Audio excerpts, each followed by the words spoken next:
Welcome, everyone, to the Infinite Star Connections with your host, Jeff Demers, ambassador for the lovely Ponty, and of course, he is the CEO of the Infinite Voice Project. I am Viviane Chauvet. I'm internationally known as an Arcturian hybrid avatar, and I'm also the CEO of the Infinite Healing from the Stars. But today we are excited to welcome for the first time the lovely and very talented Gwen Farrell. But before we dive into absolutely an amazing exploration about her background, books, experience firsthand. Allow me to officially introduce you to Gwen today. And Gwen and I met last year at the International UFO Congress in Phoenix, Arizona. We have a beautiful talk, and I will remember her books. I remember her presence. It is a joy to have Gwen today.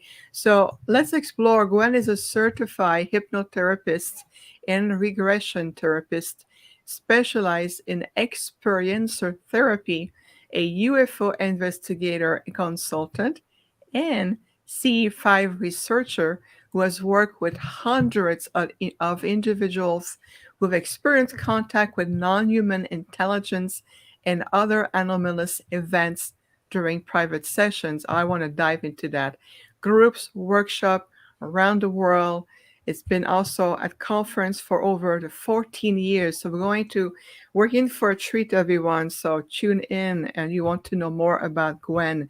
She facilitates online support groups for experiencers, from all over the world, and also is a past MUFON field investigator and director of MUFON's Experiences Resource Team, director of the Organization for Paranormal Understanding and Support, known as OPUS, Experiences Support Team, the Academy of Clinic Close Encounter Therapists, and the board and editors of the Journal of Adoption Research, known as JAR. She's, of course, the author of numerous articles and books in the field of human ET contact, including Forbidden Questions, a guide to human ET contact, which, of course, is available on Amazon, and we'll talk about that as well. Gwen, welcome. Thank you. It's a pleasure to be here. Oh, it's a pleasure to have you. And when I reached out to you, we were so excited that you have accepted our invitation today. Obviously, you have such an exhaustive level of first-hand experience with the experiencers, learning from them, researcher, you're involved in many organizations. Gwen, when does it all start for you? For those who are discovering your work and who you are, how does it all start for you? Well, I believe it has been really a lifelong experience. I do believe that I am an experiencer and contactee my long life. But I didn't discover that until I was quite a bit older in life, which happens with a lot of experiencers. And so that I was a field investigator at MUFON because I've always been interested in the stars, and I've always felt that I had a connection with the stars and beings that were up there, even though I didn't really know or understand what it was. So I joined MUFON as a field investigator, did that for about 3 years. At the time, I was also a certified hypnotherapist. I had a hypnotherapy practice in Phoenix where I worked with people who had general needs, such as wanting to lose weight, stop smoking, work on PTSD, and behavioral issues. But when I became involved in this field, I found out that there was a need for qualified therapists to work with experiencers who could talk to them and they could help them, because so often experiencers don't have anyone that they can share with. So I decided to switch my therapy practice over to just working with experiencers.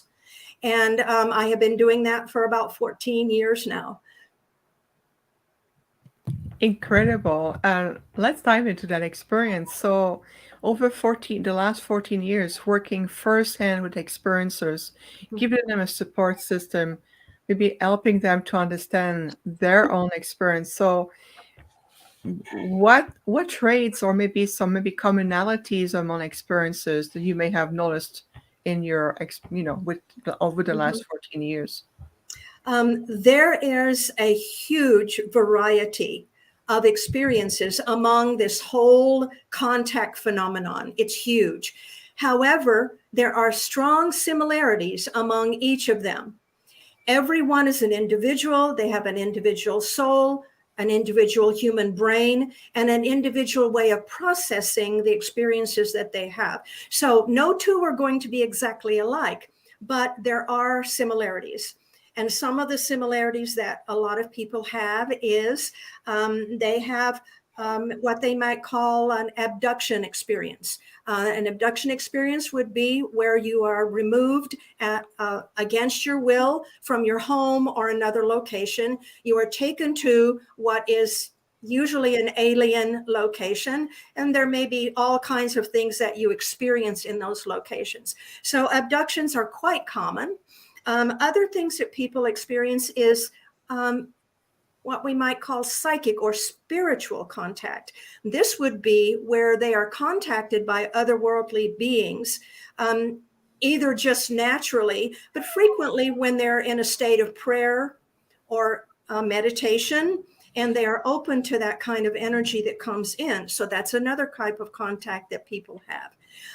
People have positive contact and negative contact, and it doesn't matter what it is.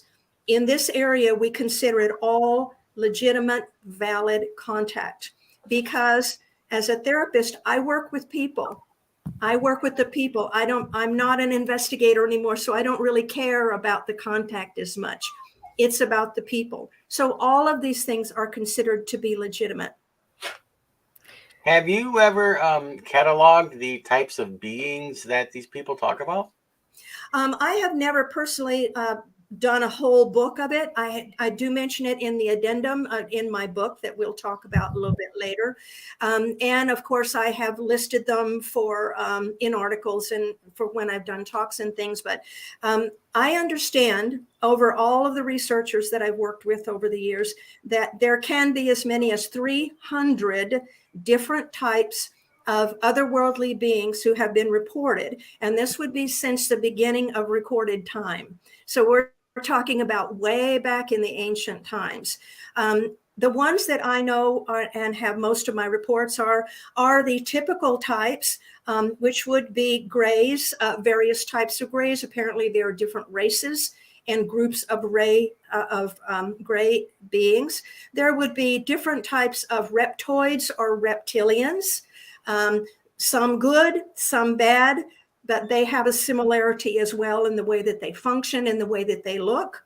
There are what are called tall whites, which have been seen here in this country and have been written about, which are an amazing group that apparently are still active here. There are many other kinds that people talk about. There are shadow people. There are little dwarfs. There are mantids, different kinds of mantids or insectoid beings. There are hybrid type beings, which are a whole different interesting subject. There's just about everything that you can think of. Then there are non-human-like beings like orbs. Many people talk about orbs that they see and they receive information from, and different kinds of things that are like orbs. So there's quite a bit out there that are reported. Incredible. And one of the things that you said earlier, Gwen, I really relate to that. It's all about the people. You validate the experience.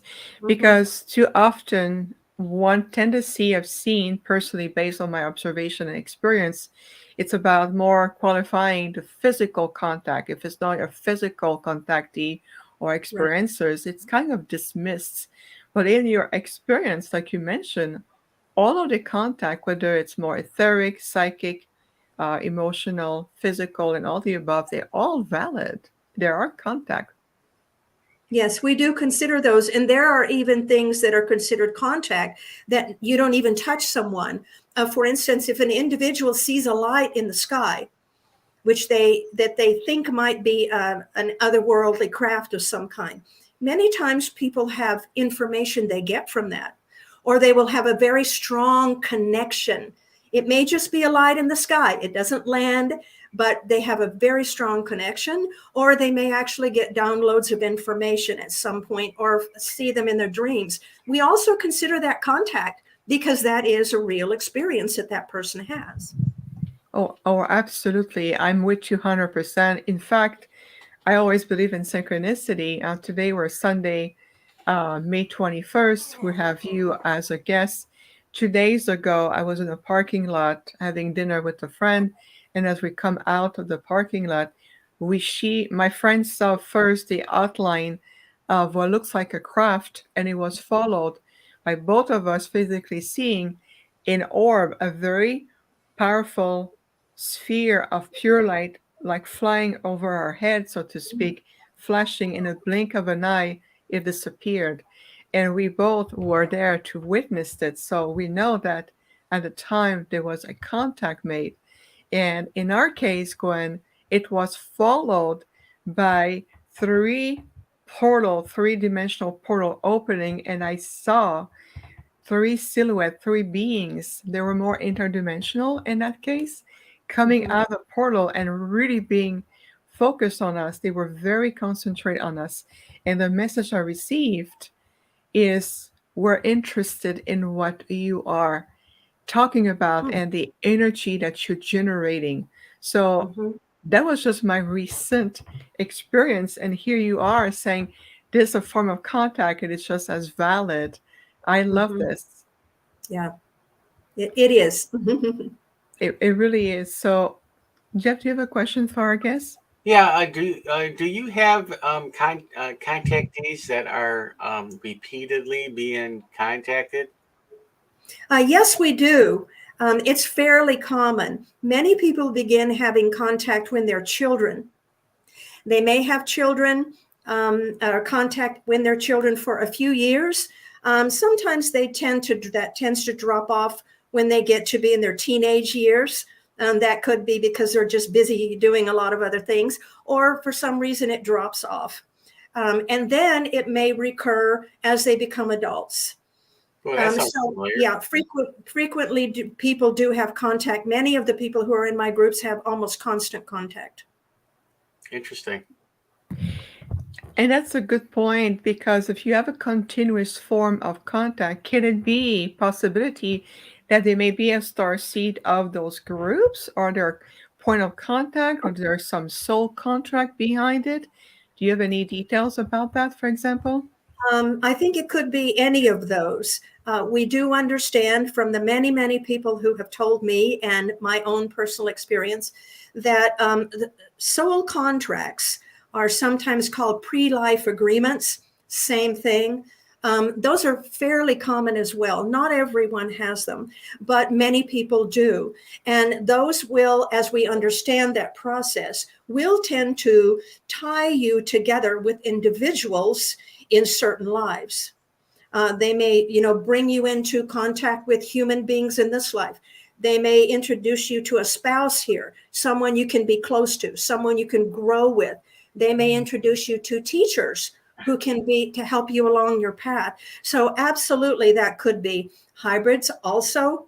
It could be something like that too. Or they could simply be beings from somewhere else, either other planets or coming from other interdimensional spheres.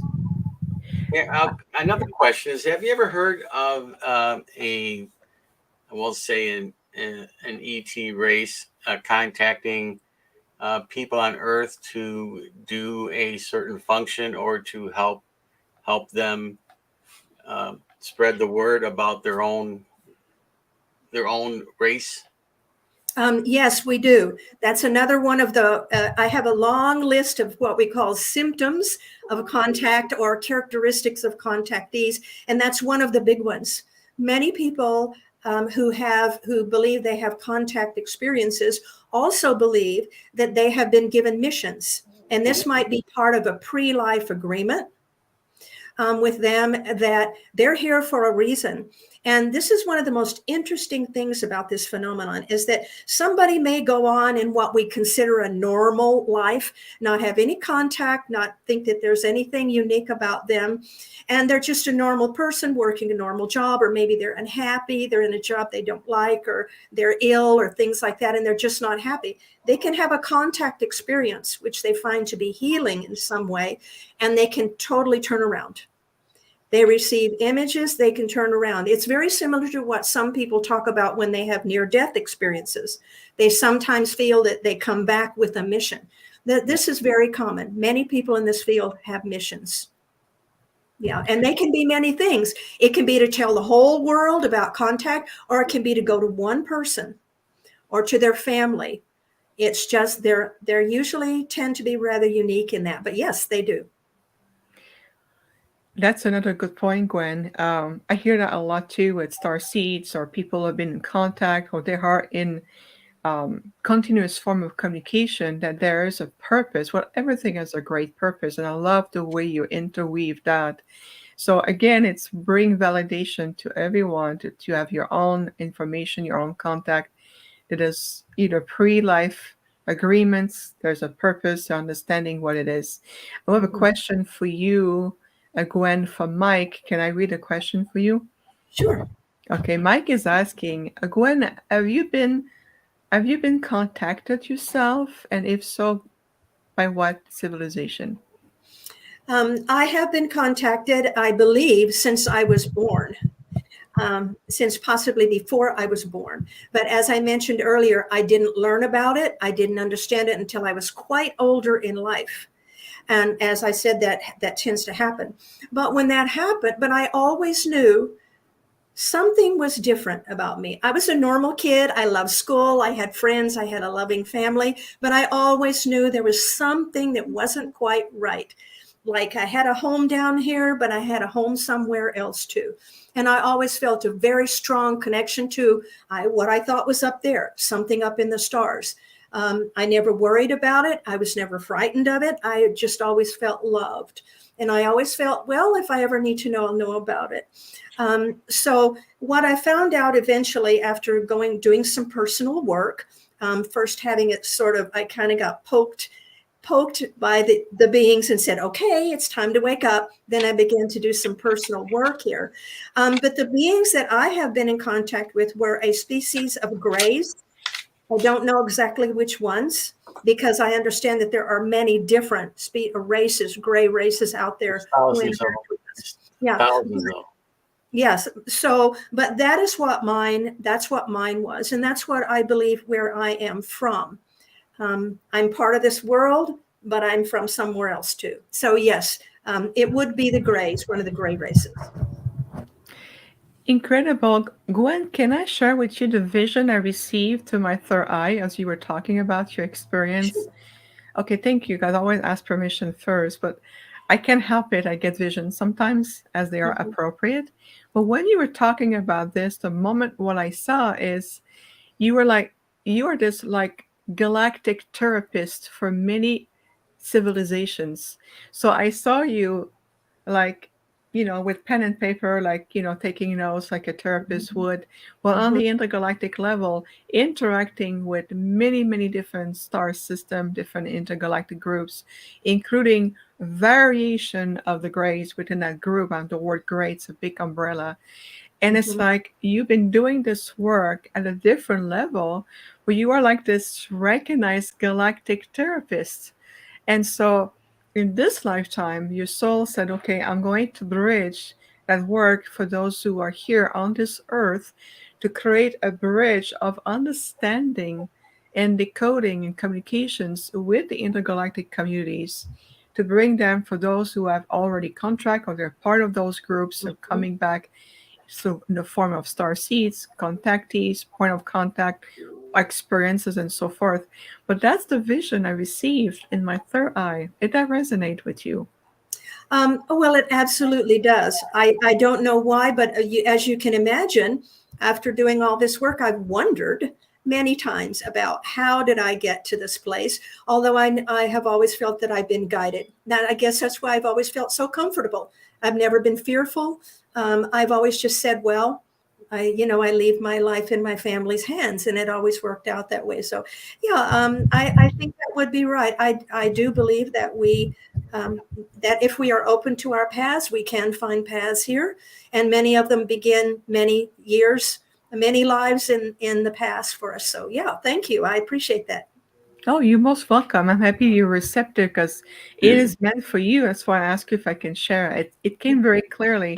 Gwen, I want to explore from a researcher and investigator because you were involved with MUFON for Mhm. a time. So, what can you share about that time for you as a researcher with them and all the groups you were involved with?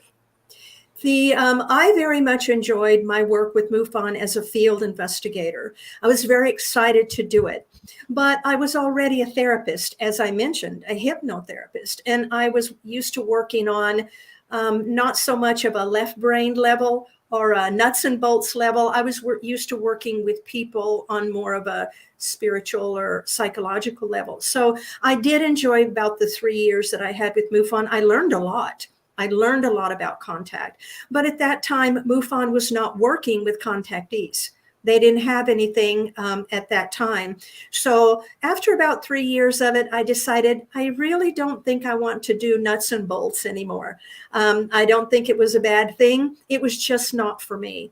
And I heard a speaker who was talking about we need help. We need therapists to work with experiencers.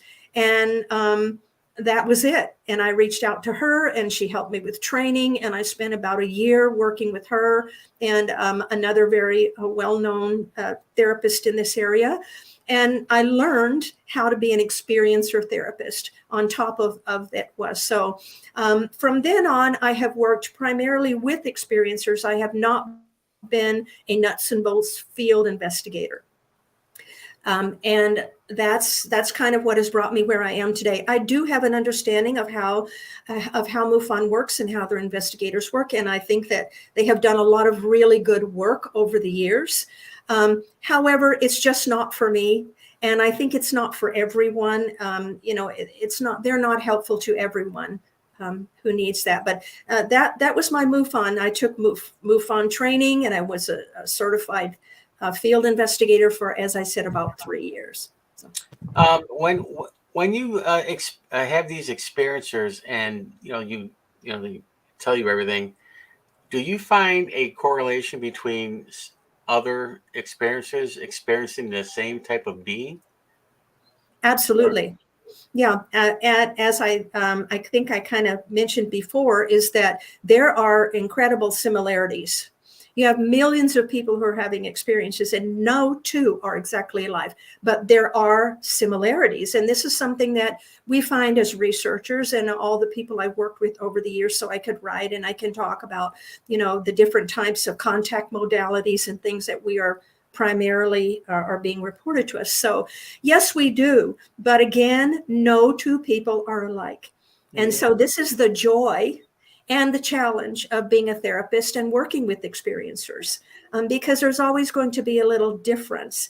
It is very, very helpful to be as educated as you can, to know as much as you can about the field, which is one reason I was happy to be in MUFON and to be an investigator for a while and to do research, because it really gave me that background. So then when I sit down as a therapist, I know what people are talking about. Mm-hmm.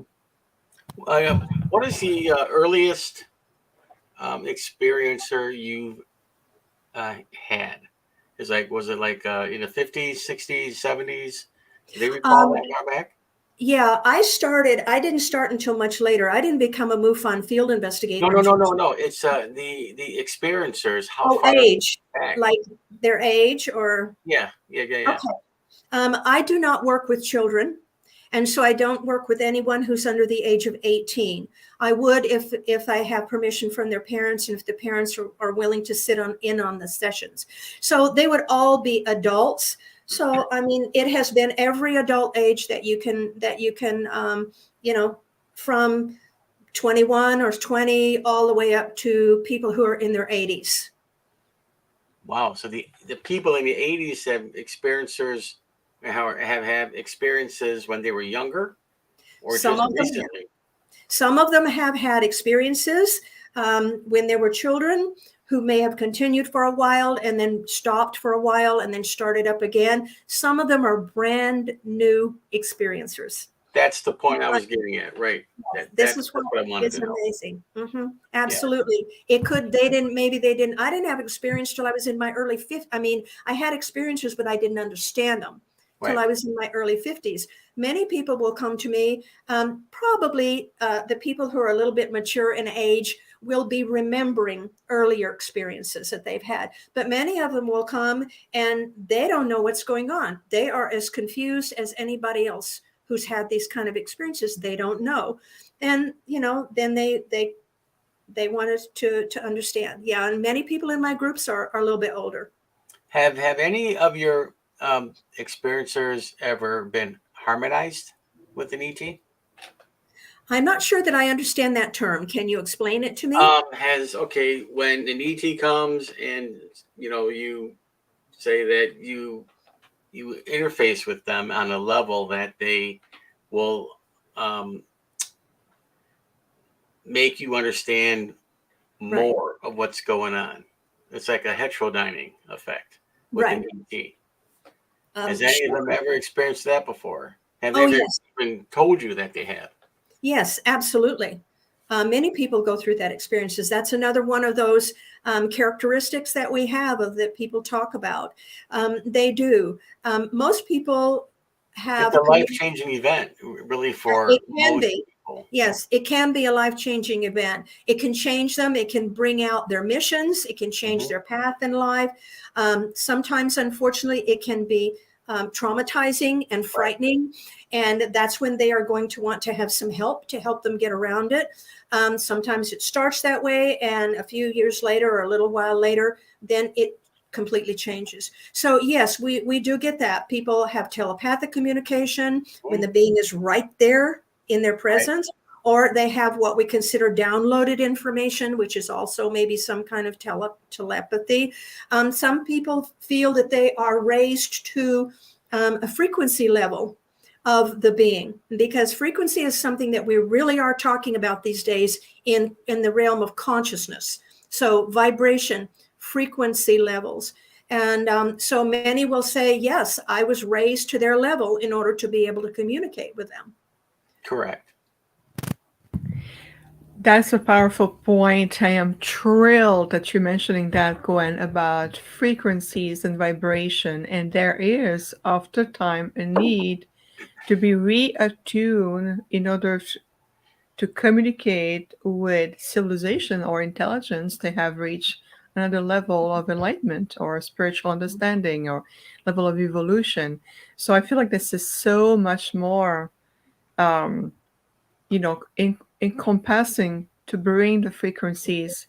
And I know I hear that also in my practice where they say, oh, I needed to be attuned or they did something to help me balance myself so I can be at a certain level in order to communicate.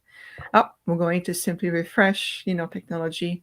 We talk about frequencies and here we are, technology refresh itself. Isn't that fascinating? So I love the fact that we have someone who has so much experience hands on and honor experiencers. That means that yourself, everyone who's listening right now and will be listening, honor your own experiences, even though others may say it's valid and non valid based on trade or capacity to understand your own experience. It is true and valid to you. So honor your space. Don't you think that's fascinating, Jeff? Yeah, I mean it's all about. Yeah, we always talk about um, the frequencies and harmonization and resonance. When you get to that point where you got their frequency and everything else, and you're vibrating correctly, it's when the resonance happens, and then the exchange of information happens. That is what Sarah actually spelled out for me, specific detail about that, about when the information is ready to be flowed, you have to be harmonizing at that point. That is very true. And as we're allowing our guest, Gwen, will come back, she just had a little technical glitch here. She'll be right back in a moment. Jeff, you're making a really important point. And my Octurian delegation is the same thing. they have to constantly harmonize that frequency.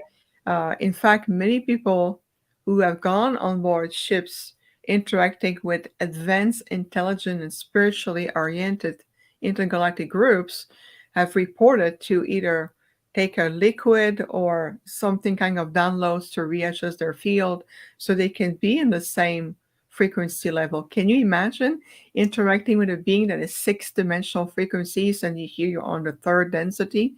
There needs to be a bridge to be able to, yeah. You can vibrate yourself, and that's fine. And you got their frequency tuned in, but only when you're in the resonance realm is when information can be passed. That is very true. Yeah, and I do get my second paper almost complete right now. So second paper on the Ponte. I mean, they go into specific detail on how everything happens. Interesting. You care to share a little bit about it? Just some snippets of it? It's pretty much what Sarah says. It's pretty much like a when you dial in a radio station. Okay, I mean you get the FM band. Okay, that's your vibration. Then you can dial to your favorite station. Okay, and that's the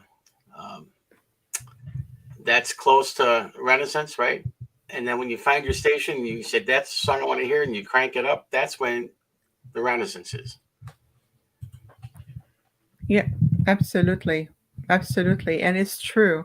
And also I want to bring not only honoring your personal experience, very important because it is your experience. Sometimes people ask me during sessions, but Viviane, I saw this ship or I saw this being. What does it mean? I always says, what does it mean to you? What was the importance or the message or the intention behind this encounter? Ask, reveal yourself to me. Help me understand who you are. What is the message? And listen to yourself. This way, it gets you into a space of empowerment. Now, I want to mention one more thing, Jeff, on that one empowerment. I will also invite everyone to be mindful of what you read out there, whether it's from council, federations, and who's bad, who's not. And I just want to be mentioning, be discerning about what you read, whatever source, whichever source you read online, whoever that is, be discerning. Because right now, there's what I call is the buffet aspect. There's so much bubbling up to the surface because we're shifting into a new reality.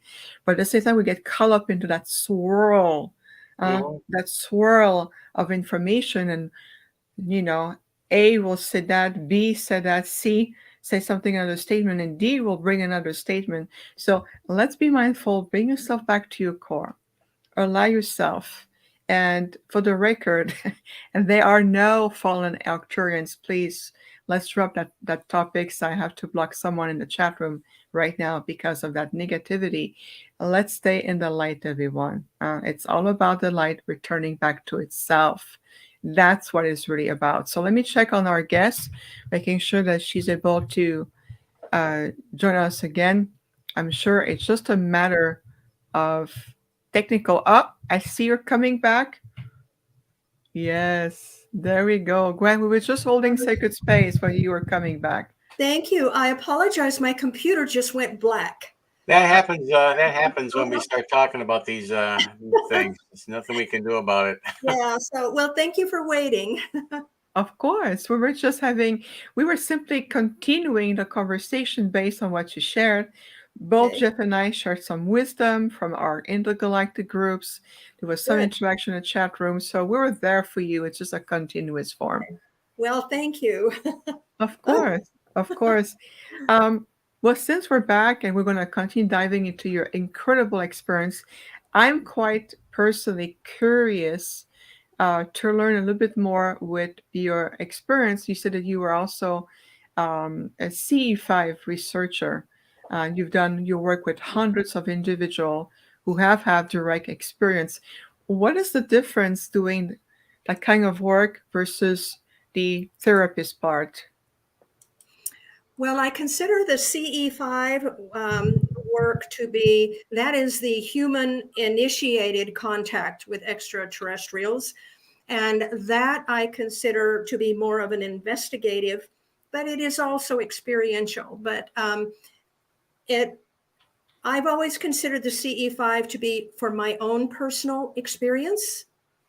And also then I can teach a little and talk to people about it. But it's quite different than from being a therapist and, sitting with clients and listening to their stories and helping them to deal with any issues that they might have, or writing or teaching or something like that. Yeah. Beautiful. I can feel a difference already. But for those who may not be familiar, what is CE5? What is that? Okay, CE5 is considered to be human-initiated contact with extraterrestrials. And many years ago, a system of contact was created by a couple of researchers. It was CE1, CE2, CE3, CE4, CE5, CE6, and CE7. And some people have added more to that. And the purpose of that was for researchers, so that when you're recording the experiences that people are telling you about, you use that as a code. So CE1 might be, I saw something in the sky. No contact, just I saw something. CE2 would be, I saw an identifiable craft. CE3 would be, I saw a craft with beings on it. And then it will go on in the closeness of contact from there. So this is something that researchers use. Now, in the past few years, some people have begun to do groups, which are called CE5 groups. And a system of contact of protocols was created that is, as I said, human initiated. There are many CE5 groups across the country and across the world. There are some specific people who do it and teach it. If you want to go to a retreat or something and work with people. But there are a lot of people just around in the cities who do it, who go out in their backyard and do this kind of work, or go out in the desert or out, somewhere and do the work. So basically that's what it is. The CE5 is human initiated contact in the CE5 protocol. Does that make sense? Oh, absolutely. I love that. And I'm very grateful, Gwen, that you break it down, because many people are familiar with other protocol, whether it's Dr. Stephen Greer or other form of protocols. So we want just to establish like a foundational understanding of, and coming from you, it was so clear. I appreciate that a lot. Thank you very much. You're also part of the Academy of Clinical Close Encounter Therapists. Huh? Are you Yes. still involved with this academy? I am not, because the academy closed a few years ago. I was on the board of directors and a writer for it, but it had been around for over 25 years. It was just, we felt like it was a point of, we have to spend a lot of money to upgrade everything. And we were just membership. We went on membership, monies.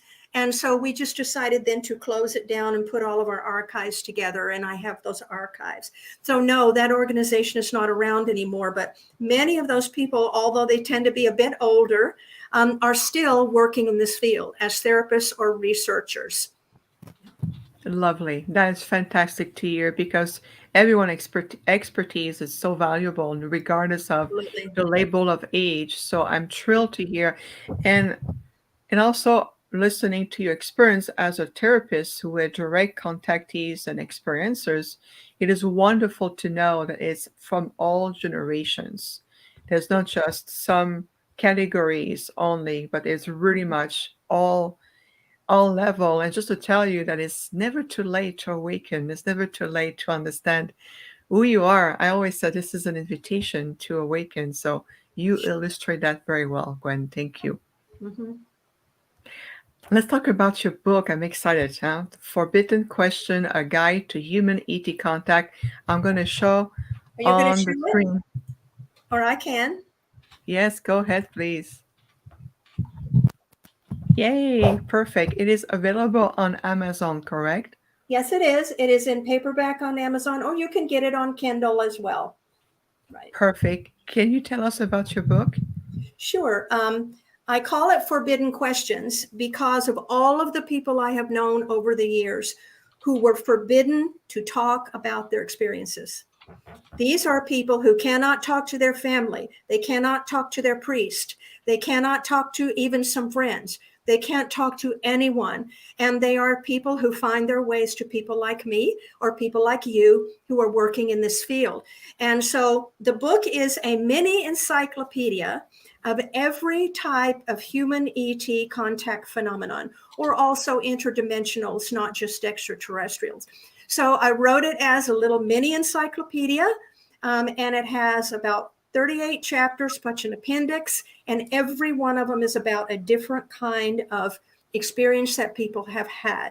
There are some personal experiences of people in here, but the book is less about stories and more about the phenomenon. So for people who are field investigators, a lot of people use this book when they're investigating for someone, and they need that their person, the person who is cited or the witness needs a little help to understand. They find that it's a good one to give there. It's a good one for people who just have an interest, but they're not really sure that they're into it. And so that's why I created it.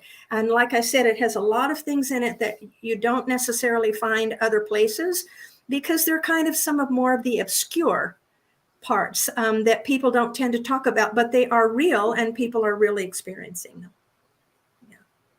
I love it. So I show the title on the screen, and I will put the name in the chat room for everybody to find it.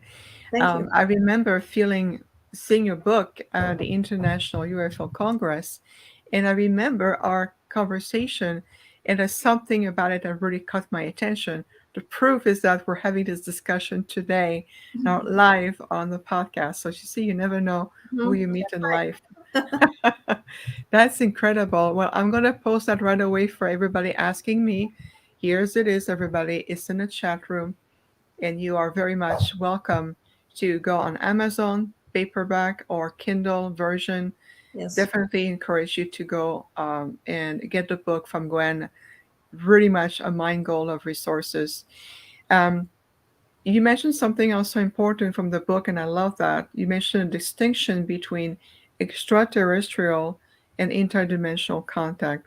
Can Yes. you give us a little bit on understanding what would be the difference based on your experience as a therapist? What we would consider in the field of research and also in therapy is that an extraterrestrial being would be any kind of a being that is from another planet. Okay, that's what extraterrestrial, just someone who's from another planet, somewhere out in the solar system or elsewhere out in the galaxy. Interdimensional could come in from any other place. That's a very broad term.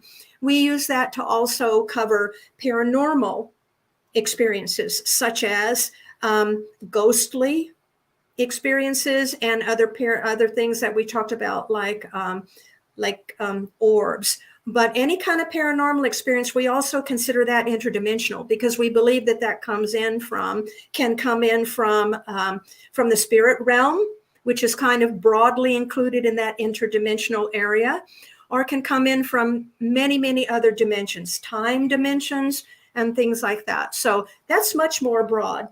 Extraterrestrial or ET is not as commonly used anymore as it used to be, because we now realize there's a lot more than that. In the early days, we used to keep it separated, UFOs over here and paranormal over here. But now we realize it's all consciousness, and it's all coming from one giant place or consciousness. And we do use those terms now. Absolutely. It really is. It's consciousness expressed in different expression, like a multitude of a branch of a tree. Absolutely. That's a really powerful point. Thank you, Gwen. Jeff, you have a question for our guest today? Oh man, I can pepper her with all types of questions, just how. Go ahead, my friend. This is what we're here for. Okay, your contact group, Gwen, do they have a name? Yes, I actually run two contact groups, one for the group OPUS, which is the Organization for Paranormal Understanding and Support. But that is a closed group. That is a membership group. And then the other one, I have a group that I've run for about 4 years now on my own, and that is called the ET Contact Experiencer Support Group. Okay, And, and people come from all over, I would assume, right? It isn't just yes, the Phoenix area, right? that's right. They can come, they contact me, and they need to contact me if they're interested through my email, which I'm happy to give you if you want to do that. And then they can be admitted to the group from there. It's really not a closed group, but I like to keep just to sort of know who's coming in the group and who's going out, because when you get really close to these people, and if someone drops away for a while, then I get worried and I want to kind of check on them and see if they're okay. So, but anybody basically can come in and out. It doesn't even actually have to be an experiencer, as long as it is someone who is seriously interested and respectful. Many people learn from going to groups. That's one of the major reasons that people go to support groups, is they listen and learn. Some people never share. They just listen and learn. So, have you ever had any suspicions that one of your clients could be an ET? yes, I have. I have had many clients who have come to me and told me that they are hybrids, human alien or human ET hybrids. And then I also have had a few who have come to me who have said that they are extraterrestrial. When someone comes to me, since I'm not an investigator any longer, Right. I'm a therapist. I help whoever comes to me to try to accomplish whatever they want. So yes, I've had people who've come to me and shared some very unique things. And yeah, I have. You happen to write it down? Yes, I do, but I don't share it. It's all confidential. My records are confidential, and if I ever pass on and I go into the next life, they get burned or they get shredded. Yeah, I just can't ethically. I don't share. Of course, of course. I know my wonderful co-host has a sense Just of trying to get humor. around some stuff, some stuff, She got me. Yeah, yeah, we got you absolutely. Gwen, I want to make sure people can reach out to you if they choose to be part of those group. The email address I have for you is etherapist.gf@gmail.com. That will work. That will Yes. work? Okay, I'm going to show it on the screen. So just to acknowledge your group here, I want to show everybody this is Gwen's email address. If you are interested to be part of the ET Contact Experiencers support group, please contact Gwen directly at the email that you can see on the screen right now. And of course, maybe some private session or regression as you need. This is definitely Gwen will be able to assist you. So I'm showing you your email right now so people can Thank connect you. with you. Mhm. Of course, definitely. Yes. We're always happy to support our guests. This is what we do. So I do want to mention that about a year ago I retired from my private practice. I do not do that anymore. I Oh, still do some consulting, and I'm still willing to chat with people if they have kind of general questions. I usually will refer them to other therapists because I have a network of qualified and approved therapists and groups that I can share. well, congratulations of moving on to other project. And after all this many years of services, it is also really well earned. Glad to know that you still provide some assistance and there's a network that is available since, and plus your book, of course, on Amazon. So that's wonderful. Good. I am personally very curious, without, of course, talking about confidential information, which I respect as I do the same thing with my client, 100%. I'm just curious to see, have you experienced differences when someone come to you and says, look, I'm a hybrid. This is my background. This is either family, mother, human, or father, ET. What can you tell us about your experience about around the hybrids ones? what I have learned over the past few years is that, first of all, there are various types of hybridization programs. I usually call them hybridizing programs, but they're the same thing. There are common ones, and I have a program that I do on that. There are the common type of hybridizing where a woman may be abducted, and then we'll have her eggs removed and the ova removed, maybe mixed with alien, some kind of alien genetic material, DNA, RNA, other things.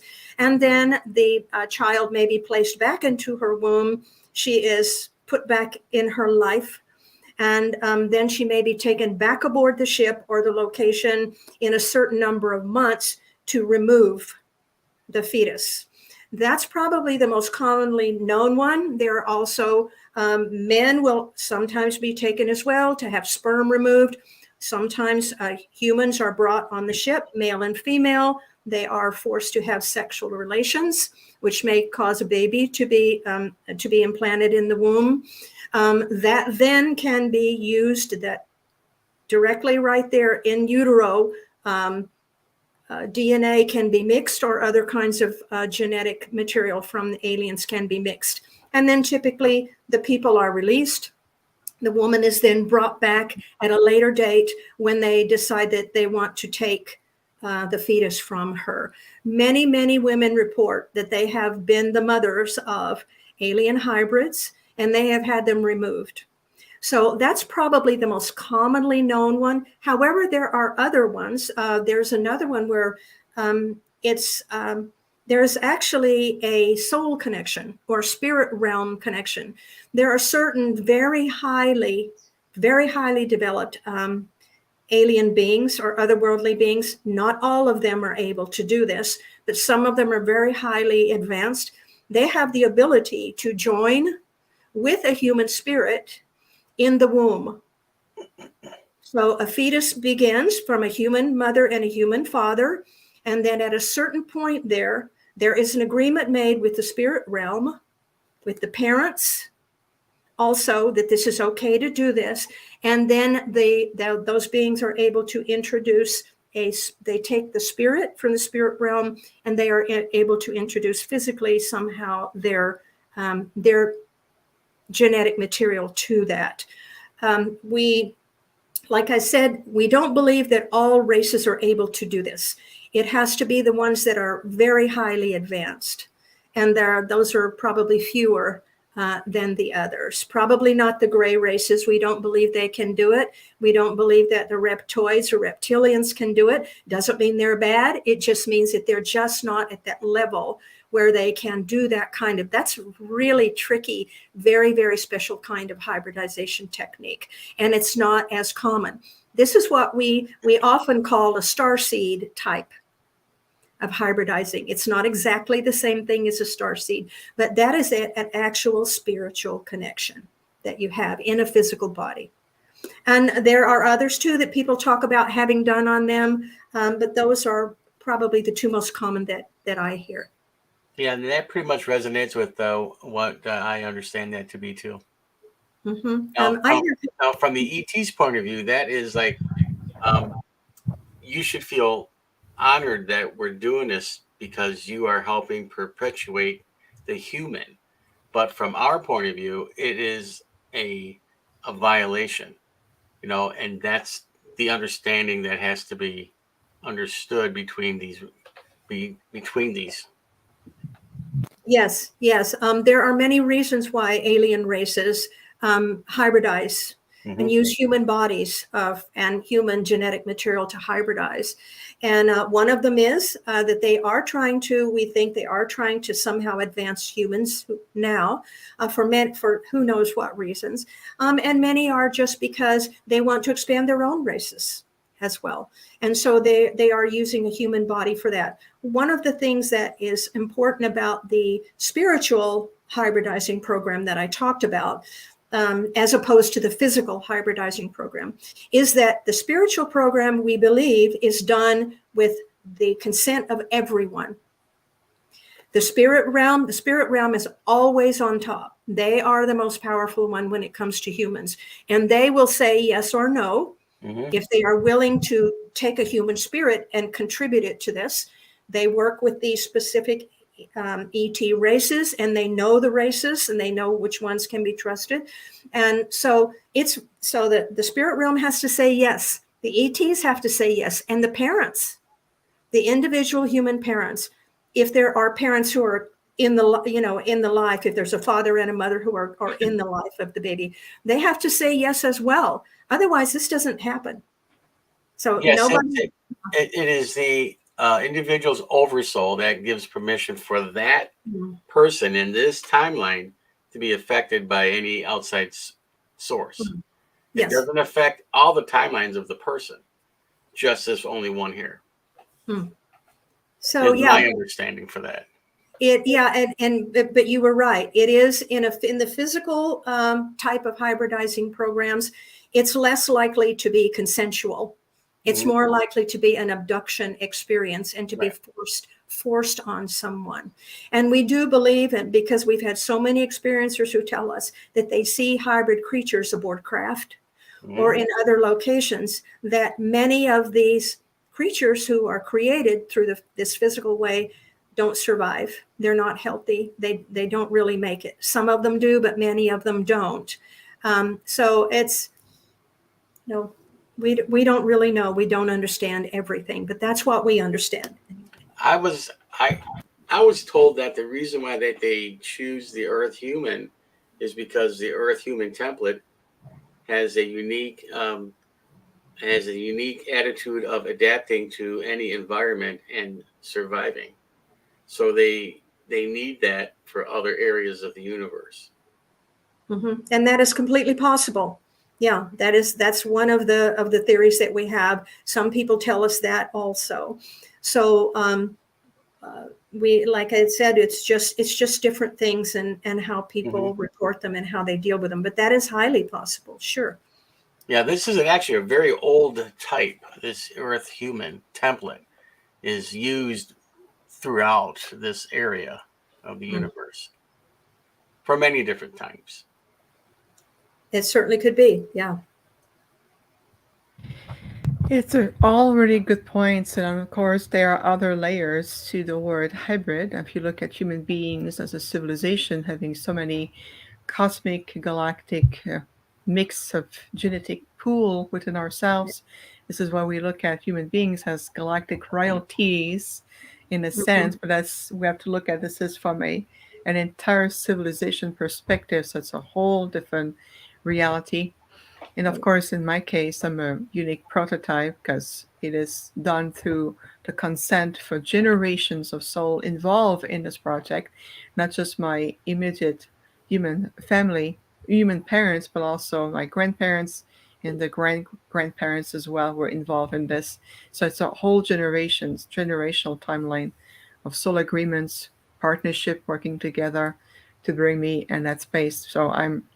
So this is when I always curious about the word hybrid because I know I'm a category of my own, so to speak. Yes. and I honor that at the same time.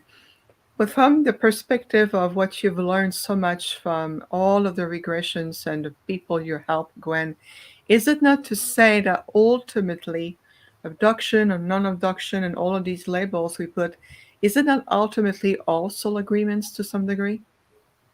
I'm sorry. Can you repeat the question? I lost your sound there for a moment. Of course. So you talk about, some of the spiritual realm, it has to be in agreement with everyone, those who are go to abduction and physical. But in a much bigger picture, if you look at a more divine design behind all of it, can we not say that ultimately it's all soul agreements for one way or another? You could look at that way, absolutely.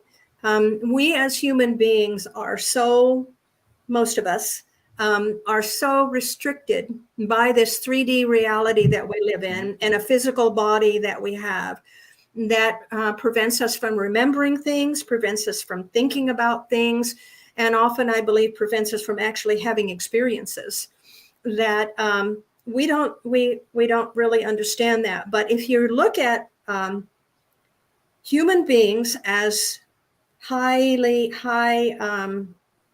conscious beings, And if you look at many of the ET races that communicate with us as also being high conscious beings, then that means that there is a level somewhere, and there is something, whatever consciousness is. If it's a big realm somewhere, if it's all God, if it's a giant house with a bunch of different rooms, and it's possible for each of us to go to a different room and have a different experience.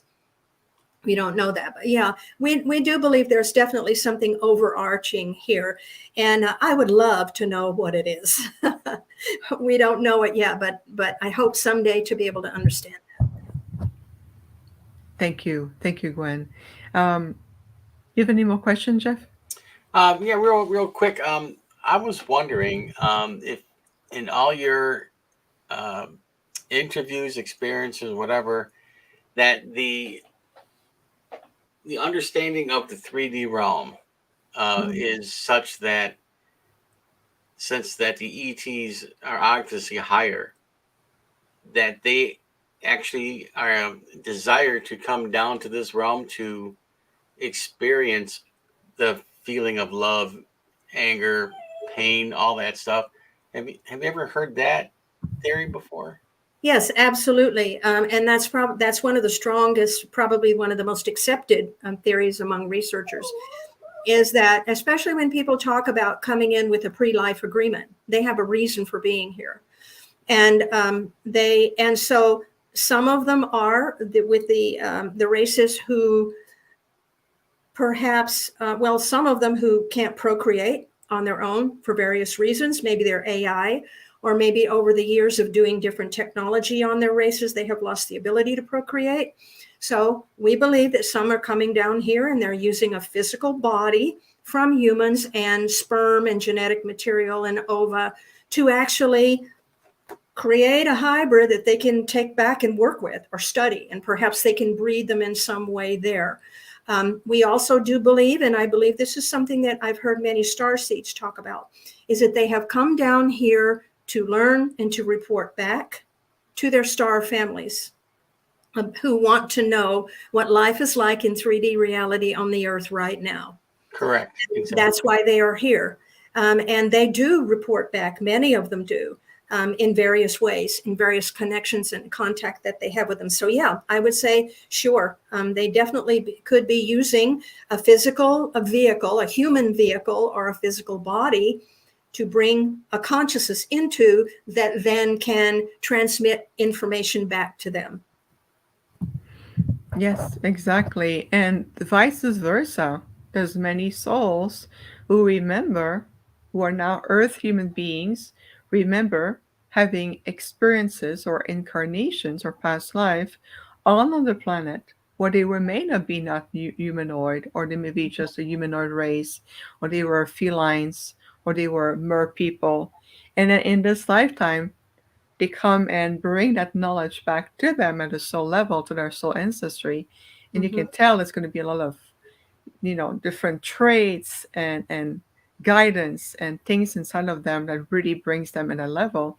So I found that the mirror is reflective on both sides, as above, so below. If you think of the level of diversity of life on this planet, it's reflecting also in the multiverse. So that's another good point, Gwen.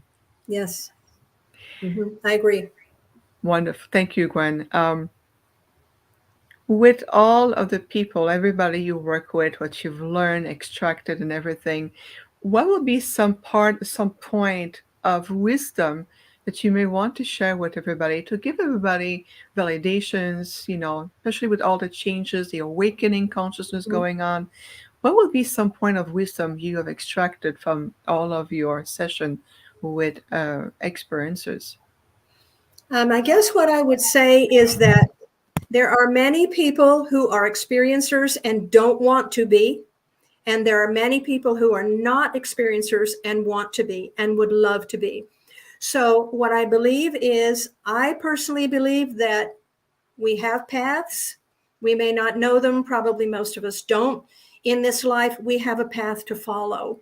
And if it involves you being an experiencer or a hybrid, or not, or having no experience at all, never seeing a light in the sky, that's okay.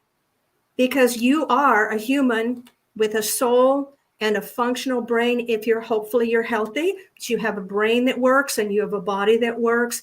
And what's more important is for you to have a good life, to be a good person, to learn what you can, to try to help others when you can. And I know that sounds really corny and people are going like, yeah, I don't want to hear that. But the truth is, if you study any of the great teachers, any of the philosophers, or if you talk to ETs or you talk to experiencers, that's the teaching it always comes down to. So if you are an experiencer and you're okay with it and you're happy with it, wonderful. If you're not and you want to know more or you're having a little trouble, reach out for help. There are people out there who can help, groups and individuals who can help you with that. But I just believe that we are all blessed. We're all here for different reasons, whether we know them or not. And we should make the best of what we have and the best of who we are and try to just be positive. That is very true. I like that. Everybody listen to that again. Go back to the recordings and go back to that portion and listen to that again. Trust. He always says, my Arcturus negation always says, walk in the certainty of your light, which is our own ways of describing what you just said.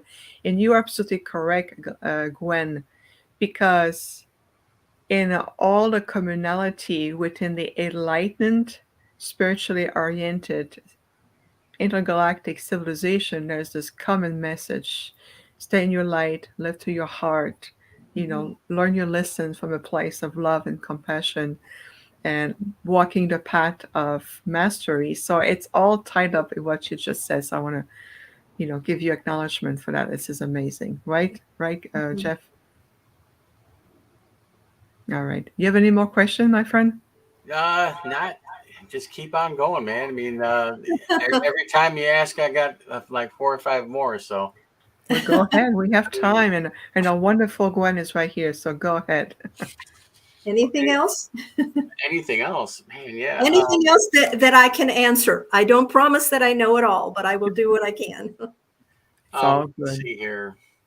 Jeez. Got me on a loop here. Come on, Viviane, help me out here. Let's okay. I mean, I will help you. I'll let you get out of your loop. Let's move forward. I have your bio, so I'm kind of a beautiful support here. I mean, we're looking at. You've been also doing groups and workshop at conferences, haven't you? Yes. Gwen? Yes.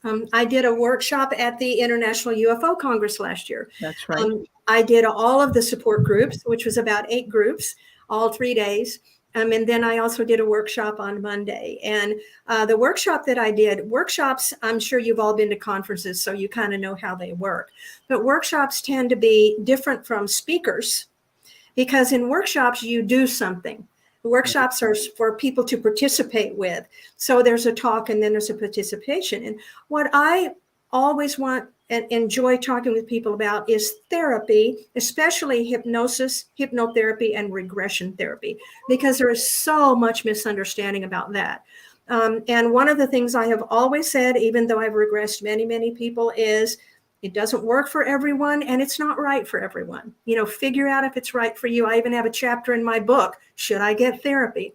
So one of what the workshop I wanted to do was a workshop with a talk and a demonstration on regression therapy. And it was really fun. We had about 40 people in the group, and I did a little PowerPoint presentation, talked about what it is, what it's not, and what it's like. And then I just led a very simple, easy, comfortable regression session for everyone. And people really enjoyed it. It was so relaxing. I think I had one person who fell asleep. But if you've done good sessions before, it's really easy to relax and fall asleep. But yeah, so that's one thing that was the workshop that I did. Have you experienced anybody sharing a conscience with an ET? Conscience. Yes, conscience. Like conscious, like they are talking to you, guiding you through, educating you to do something. Yes, absolutely. Not physically in front of you, but just like from maybe a distance away. Yeah, absolutely. Especially with people who they have a pre-life agreement type thing, or they have a path that they're working. When they know that many people know that they're working with specific star families or specific races. But yeah, sure. There's some communication. There is. Like I mentioned before, sometimes people have a big life change when they have a contact. And from then on, they will feel that they have a connection with that. Now, when you're talking about someone having a forceful relationship, so that a being from the outside is forcing a person to do something, that is not good. That is never going to be good. There are many different names for that, but that is not a good thing. And if someone feels like they're being talked to all the time, they constantly have a voice in their head that is trying to push them to do things that they're uncomfortable with or they feel are wrong, and that happens too sometimes, that's when a person needs to look for a doctor or a therapist to kind of go through that with them and help them work through that. So yeah, that people do have those relationships. Okay. Yeah. Interesting. That's a good point. So being discerning and stay in your power, it's very important to understand who you're interacting with and what is the purpose of it. Mhm. Absolutely. I have a question for you. And again, part of your experience as a therapist, have you ever encountered a situation of walk-ins? Walk-ins. A Yes. walk-in. Yes, Mhm. I have had very few relationships with walk-ins in my therapy and in my practice, but I have written about it and I've done programs on walk-ins. So yes, I do. Did you have questions about that or? Yes, actually. See, you saw me coming here. I like that, Gwen. Thank you. So I Mhm. was just want to make sure first that you have an experience with it. And so, in your experience of interacting with a walking situation, what is the difference versus somebody who had, memory to be on board a ship or connecting with a being? Mhm. What is the difference here for you in your Well, experience? there are many different. Walk-in is a term that's used by in a lot of different with a lot of different meanings. The walk-ins that I know that I've studied and the couple that I've had as my clients have been more what I would call a traditional walk-in, and that's this. The difference is extremely different. First of all, a walk-in situation that, as I understand it, is a spirit swap or a spirit exchange. It is a spiritual experience. Okay. It is not someone whose body is being taken at night and they're put on a ship or they're being hybridized or something like that. And the spiritual walk-in, of course, it does involve the spirit realm because that's what it's about. It involves an agreement, a pre-life, and an agreement during the life that happens. It's very complicated, and I don't think there are a whole lot of real walk-ins out there. I think that there are people who have maybe influence, or they speak with ETs, or they speak with spirits, and they may use the term walk-in. But typically, a walk-in, as I know it, is a very unique and difficult thing to make happen. Yeah. But and another thing about it is the difference between someone who's talking to an ET and a walk-in is a walk-in involves a complete, utter change in life. When the walk-in happens, the Mhm. person becomes somebody else. They are physically the same being, but that is part of the agreement because a higher soul, an old soul, or an advanced spirit or soul comes in. The soul that's in the physical body goes back out to the spirit realm. There are reasons why that's done. There's an agreement that it's done, that there's always a major shift in the person's personality, their lifestyle, the things they do, the things they like. So it's pretty easy, I think, to tell the difference. If you work with people between somebody who's been walked in and somebody who's had another kind of experience. How long does a walk-in person last? Typically, walk-ins last from then to the end of the person's lifetime. However, if you look at it, you do some research on it, you find out that there are different kinds of things, different kinds of walk-ins or like pseudo walk-ins, where a spirit can come in just for a short amount of time. Upper level or high soul advanced beings can come in to help a person through an experience. And that would be more like just a connection, a spiritual connection with them. So not as much like walk-ins. So typically once you get a walk-in, that's it, because you have agreed in a previous life that you're going to come to this life. You know it's not going to be good. You know it's going to be hard. You know you're going to suffer, but you want to do it. But you make an agreement that you're only going to do it for a while, and then you want to be released, the spirit to be released.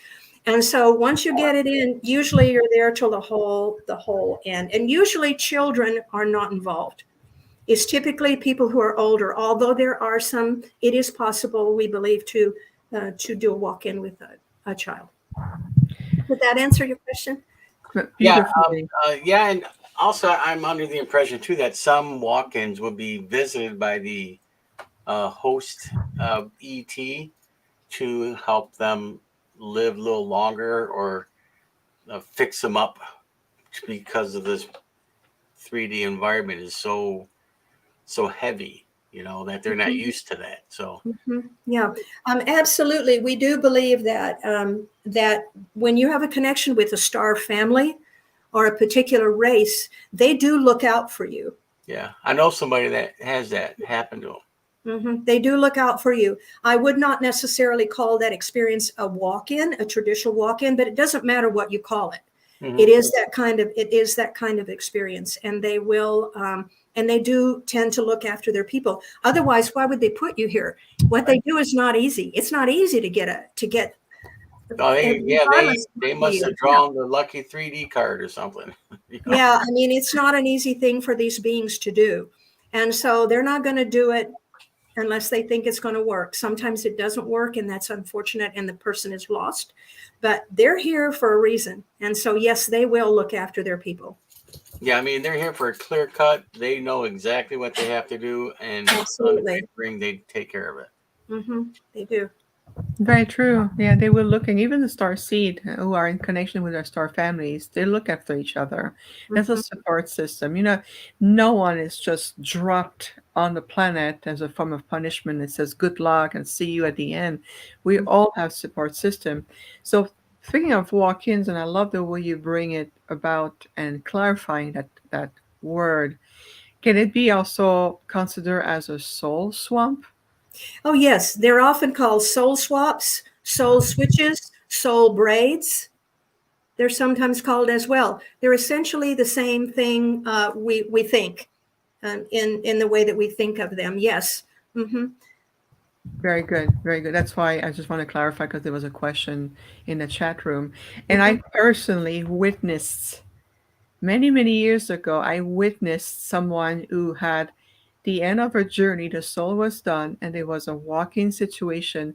I was part of a spiritual group called Out of the Box, and one gentleman who we knew interacting every week with left for a while, and when we came back from the group, he was a complete different person. And other people who were very, very close to him as a close friend was part of the journey, also understood what's going on. And it's a walk-in who came in and took it over and still living to this day that life because that was the exchange point, and I witnessed it firsthand. So you are correct, Gwen, saying that a walk-in situation, a real walk-in in the sense of the definition, it's very rare and it's done with very specific agreements and energy purposes. So, sometimes I don't know if you heard that maybe in your practice, but sometimes I hear, spouse who lost maybe the partner or the wife or the husband, and they think that the wife or the husband will come back to them in a walk-in. It doesn't work that way. It's more complex than that, I would say. Yeah, it's a lot more complex that way. And I wouldn't say that it couldn't. But if you're waiting for that to happen and you're counting on it, I wouldn't. Because usually we're talking about a soul level, and our spirits, our oversouls, these beings do love human beings and they are supporting us. But this is a pretty complex environment that we live in. And these kinds of things, as you both mentioned before, is a pretty complicated process. So Indeed. Yeah. Indeed. Thank you for your knowledge. Thank you for expertise. This is very important to be able to bring the real knowledge back in the proper context instead of filling our minds with so much information or disinformation that is out there, to bring yourself back to the essential of true knowledge and first-hand experience. And we're learning so much with you, Gwen. Very happy. I know you mentioned earlier that in your practice, you're working with more people from 18 on, more younger adults, and Yeah. then from all ages. But for Mhm. those who come to you, who may be parents of star children, like star seed, indigo, crystal children, all of this, do Mhm. they talk about that part of their lives? Is that something that you've also experienced to a certain degree? Yes, I have when I was in my private practice more. In the groups, people who come in tend to be actually themselves. They're there for their own experiences. But sure, I've talked to many parents who are concerned about their children. And it is, of course, something that's very important. And it's a very important thing to them. I find that I was never a family therapist. So that's a licensed family therapist is a different thing from what I was. But I find that parents find themselves in a situation and they're concerned, they might consult a licensed family therapist to talk about, explain what they're feeling, and they might want to go just the husband and the wife, or the mother and the father, or the two parents together, or the two partners together, alone first, and explain what they feel is happening, and then the therapist will probably want to speak with the child at some point too. But of course, but many times these parents are I don't like to say anyone is more evolved than anyone else, but many of these parents are farther along the path to start with. So they have a child, they got that child because that's where the child belonged. Now that doesn't mean that there aren't bad parents out there who have advanced children, star children and crystal children and things like that. But many of them that I've talked to, I chat with them and they're like, I can tell that they already know what they need to know. They love their child, and that's always the most important thing. And they're doing the best to provide a home with them for them. Real quick, did anybody that you ever interviewed say stuff like I was visited and then they took stuff from me? Did the ETs ever take anything? Took like physical things from Yeah. them. Oh, sure. People, especially in abductions, many people who've been in a typical abduction scenario talk about having body parts removed from them. Typically, it's not like an organ, No, but no, no. But people. like a sock or Oh, you mean a physical thing yeah, from yeah, their environment? yeah. People do talk about things that have gone missing. But I would have to say that that's more rare for the people that I have worked with. If there is anything missing, it would be something from their physical body, like a piece of skin, or hair, or something that they can identify that was taken. But I I did have a client many years ago when I first started, who talked about something like that, and something disappeared from his home, and then a long time later, he stopped believing. He stopped this. He was a child experiencer, and he had an item in his home that he had gotten when he was a child, and he had kept it on a bookshelf or something like that. So over the years, he completely stopped thinking about anything, gave it all up, didn't do anything. And then he ended up moving and pack things away and everything. And nothing ever happened about it for years. But then he did find it. And when he got back into it again, he had a contact experience, which he believed in. And like on his kitchen cabinet the next morning, it was there. Yeah. Yeah. And people talk about having things moved around their houses. People who have contact with extraterrestrials a lot, they talk about things being picked up and moved somewhere else. So, yeah. Well, I can tell you an experience I had last night. Want to hear it? Sure. Okay. Well, of course, we have a puppy, and the puppy is in the kitchen inside of a crate, the other side of the house, right? So we're in our bedroom. We have the door closed. And of course, my small dog is on the bed with us, and my wife's next to me. And I'm sleeping on my side. And I've been using this back scratcher just quick, you can put it back on my nightstand, right? Mhm. No big thing. Well, it was about 2 o'clock because I have my phone and my Alexa's close by, so when I open my eyes, I can see the time, right? Mhm. Well, I'm sleeping on my side, and I just got up because I just had this feeling that I got to get up because somebody's here, and I see this faint image, standing next to me. They picked up my um, back scratcher, and I'm looking at him very calmly, and I said, "At least you can get me a glass of water, because I'm thirsty." And then they dropped it, and then they were gone right away. Hmm. I must have scared them. It's who we call the Ponte, okay, which is my star family. And Okay. they visit me all the time. I got pictures and videos of them. Mhm. And but this one I must have scared. But he dropped my damn back scratcher right on top of the nightstand. I think they were just curious about it. Mhm. So Yeah. Yes, they very well could be. And the fact that you are aware of this being and you have a relationship with the being makes a really big difference too. There's no fear for you there, no, no fear. and that also we believe has an effect on the way that the beings behave and the things that they do.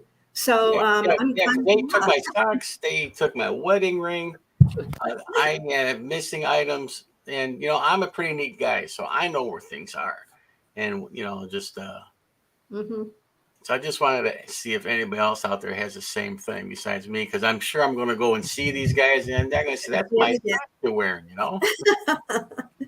yeah, absolutely. I don't know of anybody who's told me they had a back scratcher taken, but And they were just wanting to say, definitely, what is he using this for? yeah, definitely. So yeah, Well, Gwen, on a side note, just so you know, because I'm very familiar, obviously, with Jeff and his wonderful group, his intergalactic groups are really, let's just say, very involved with them as he's one of them anyway, as a Mhm, star seed. They're very protective of him and they're very playful. From time to time, they also come to my house and I can hear little footstep on the carpet, so to speak, and mhm, some crystal just change position. mhm. My intergalactic group were like eternal think of them as master zen. They have no interest in the object in my house, so it's a complete different experience in my case. But when we Mhm. come together, it is wonderful to see uh, the distinction of polarity of interaction. So I hear that all the time. So just to give you a bit side story, that's Yeah. normal in Jeff's house. yeah. I mean, it's normal. I mean, I see them like little wisps, and Mm. it is no big thing. It is. Mhm. Sometimes I get in front of the TV. I'm like, you guys, I'm watching TV here. What are you doing? I can see you, right? And they go away. You know. So we just have a few minutes left. Our time together went in a time warp, as always. We've learned so much. People absolutely love. I just want to give you some credit, Gwen, as well. The audience, and thank you everyone who's always with us every time. You're so involved. Love your comments. People learned. They were appreciative of you. Just a few words of wisdom from your own personal learning for all these years of working with experiencers, being on the field, your own interactions. Mhm. What would be just a few words of wisdom for what you've learned personally? I guess I would go kind of with just kind of expanding on some of the things that we've already talked about today. And that is that life on this earth is most of the time not easy. If you have a some spiritual being or spiritual faith or spiritual path or a psychic connection with someone that helps you through, that's always positive and is not fearful, then I suggest that you take advantage of that however you want to. If you want to meditate with them, if you want to talk to them before you go to bed at night, if you want to put flowers in your house for them, or whatever that connection is, that is so important. Even even if even it has doesn't always have anything to do with woo woo, which is psychic or spiritual or anything. It's so important for the human brain, the human spirit, to have that spiritual connection with something, even if it's a pet or it's flowers in your garden or if it's hiking or whatever. There's something you really like and it makes you feel good, do it. And when you need something to rely on that. I also have used my whole life, and I strongly believe in using sayings or mantras or things that help you feel better, things that help you to start the day, a little prayer. Or something that you can do when you begin the day to prepare you before you go to sleep at night. Something that makes you feel comfortable, something that makes you feel positive. Again, a lot of people think, oh, that is just so, No, because you set the intention. You're setting your attention, you're setting your protection, you're bringing your guides or your spirits into you and opening up. And I mean, that's just good psychological health as a therapist. And so I would say, find what you love, something that you feel is supportive, and hold on to it. Do that. That's going to stand you through a lot of problems. Lovely, absolutely. And listen to your heart, follow your passion to your heart. Absolutely wonderfully said. Gwen, we are so grateful for your time. Thank you for accepting our invitation. We went through a wonderful journey together. And for everyone tuning in, for June, we have two amazing episodes coming up. First, we have a special on Sunday, June 4th, where Jeff and I will be together physically at a contact in the desert in Indian Wells, California. We're going to do a I will see special. you there. I will Yay, be there. when they come say hello, we'll do a special live coverage, Jeff and I together at a contact in the desert on Sunday, June 4th. Same Okay. time, everyone, 11 a.m. Pacific, which is 2 p.m. Eastern Daylight Time. And then the following Sunday, June 11, we have the amazing Jamie Price with us. She Oh, is talking light language, yes. Lyran Console, connection with the Lyran. We're going to work with those beautiful master of the Lyra constellation. So June 4th and June 11th, stay tuned. But for now, Gwen, we are very grateful for you. Thank Okay. you. Thank you. Thank you. Take care, everybody. Take care. Thanks, We'll see Gwen. you next time, everyone. Namaste. Okay.